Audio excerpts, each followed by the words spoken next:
அனைவருக்கும் வணக்கம். நாம் இப்போ பாண்டியன் ஸ்டோர்ஸ் சீரியலில் என்னெல்லாம் சுவாரஸ்யமான விஷயங்கள் நடக்குதுன்னு பார்க்கலாம் வாங்க. நம்ம குமார் ரொம்ப ஃபீல் பண்ணி உட்கார்ந்துட்டுருக்காரு. அந்த சமயத்தில் நம்ம மாறி போய் பேசுகிறாங்க. மாறி பேசினாலுமே எதையும் பெருசாக கண்டுக்க மாட்டேங்கிறாங்க. என்ன அப்படி மாறி பேசுகிறான்னு பார்த்தீங்கன்னா, டே குமார், உன்னோட அப்பா கீழே உட்காந்துட்ருக்காரு, உன்னை வர சொல்கிறாரு, வாடா அப்படின்னு சொல்லிட்டு நம்ம குமாரை வெளியில் வர சொல்கிறாங்க. வெளியில் குமார் உட்காராரு. உட்காந்ததுமே சக்தியில் என்ன பண்ணுறேன்னா, இங்கே பாருடா, நாங்கள் போய் வக்கீலை பார்த்துட்டு வந்தோம். பார்த்துட்டு நான் என்ன நினச்சின்னா, உன் மேலே துளி கூட கேஸ்க்கு உனக்கும் சம்மந்தம் இல்லாமல் பண்ணிடணும்னு நினச்சி ரொம்ப சந்தோஷத்தோடு போனோம்.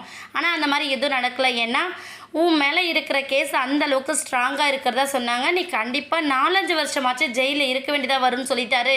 இதுக்கு எல்லாத்துக்கும் என்ன செய்யறதுன்னு ஒன்றும் புரியல அப்படிங்கிற மாதிரி சக்திவேல் சொல்ல, உடனே நம்ம முத்துலேருந்து, என்ன சக்தி, எதுக்காக அவனை பயன்படுத்துகிற மாதிரி இப்படி பேசிகிட்டு இருக்க, இன்னும் வக்கீல் சொன்னார் இல்லை, அதை எல்லாத்தையும் சொல்லு அப்படின்னு சொல்கிறாங்க. உடனே சக்தியிலேருந்து, இங்கே பாரு, ஒன்று சொன்னார், அதுக்கு இந்த ஒரு விஷயம் பண்ணால் மட்டும்தான் உன் மேலே எந்த கேஸும் இல்லாமல் தப்பிக்க முடியும் அப்படின்னு சொல்லிட்டு அவர் சொல்கிறாரு. என்ன அப்படின்னு சொல்லிட்டு பார்த்தீங்கன்னா, அரசு அவளோட விருப்பத்தோடு தான் உன்கிட்ட வந்தா அப்படிங்கிறத நீ ஆதாரபூர்வமாக நிரூபிச்சிட்டா இந்த கேஸுக்கும் உனக்கு சம்மந்தம் இல்லாமல் பண்ணிடுவாங்கன்னு சொல்கிறாங்க. நம்ம குமார் இதனால் ரொம்ப ஷாக்காக, இல்லை நான் அப்படி சொல்ல மாட்டேன், நான் தானே குமாரை கடத்திட்டு வந்தேன், அப்புறம் எப்படி என்னால் அப்படி சொல்ல முடியும், அரசுக்கு இதுக்கும் சம்மந்தம் இல்லைன்னு நான் சொல்லவே மாட்டேன் அப்படின்னு சொல்லிட்டு நம்ம குமார் சொல்கிறாரு. உடனே சக்தியில் ரொம்ப கோபுராட்டி, முட்டாளடா நீ, என்ன பைத்தியக்கார மாதிரி பேசிகிட்டு இருக்க, நீ வெளியே வரணும்னு சொல்லிட்டு நாங்கள் எல்லோரும் போராடிட்டுருக்கோம், நீ என்னடனா அரசுக்கு வக்காலத்து வாங்கிட்டு உட்காந்துட்ருக்க, இது ரொம்ப பெரிய தப்பு, அப்படிதான் இருக்கக்கூடாது குமார் அப்படின்னு சொல்கிறாங்க. ஆனால் குமார் எல்லாரும் என்னை மன்னிச்சிடுங்க, நீங்கள் சொல்கிற மாதிரி என்னால் எதுவுமே செய்ய முடியாது அப்படின்னு சொல்லிட்டு குமார் மேலே போயிடுறாரு.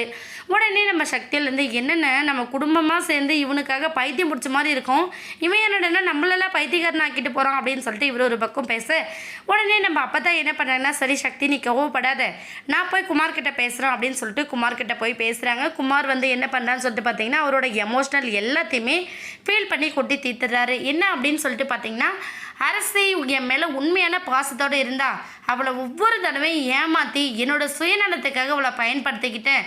ஜெயிலில் தண்டனை அனுபவிச்சதுக்கப்புறம் தான் அரசு எந்தளவுக்கு நல்லவங்கிறத புரிஞ்சுக்கிட்டேன். இதுக்கப்புறம் நான் அவளை காயப்படுத்த மாட்டேன், அவளுக்கு பண்ண தப்புக்கான தண்டனையை நான் இந்த ஜெயில் தண்டனையை அனுபவிச்சுக்கிறேன் அப்படின்னு சொல்லிட்டு நம்ம குமார் ஒரு பக்கம் ஃபீல் பண்ணுறாங்க. குமார் இதுலேருந்து எப்படி மீண்டு எழுந்து வரப்போகிறாருன்னு வெயிட் பண்ணி பார்க்கலாம்.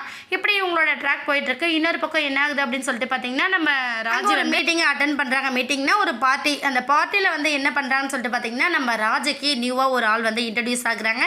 யார் அப்படின்னு சொல்லிட்டு பார்த்தீங்கன்னா, நம்ம பாக்கியலட்சுமியில் இனியாவுக்கு காதலனாக இருந்த ஆகாஷ் தான் நம்ம ராஜோட ஃப்ரெண்டாக, அதாவது ராஜுக்கே தெரியாத அந்த காம்படிஷனில் கலந்துக்கிறதுக்காக சந்தோஷாக இன்ட்ரடியூஸ் ஆகிருக்காரு. கதை கண்டிப்பாக வேறு மாதிரி தான் நம்ம டேரக்டர் கொண்டு போக போகிறாரு. வெயிட் பண்ணி பார்க்கலாம். இந்த வீடியோ உங்களுக்கு பிடிச்சிருந்தா மறக்காமல் நம்ம சேனலை சப்ஸ்கிரைப் பண்ணுங்கள். தேங்க்யூ.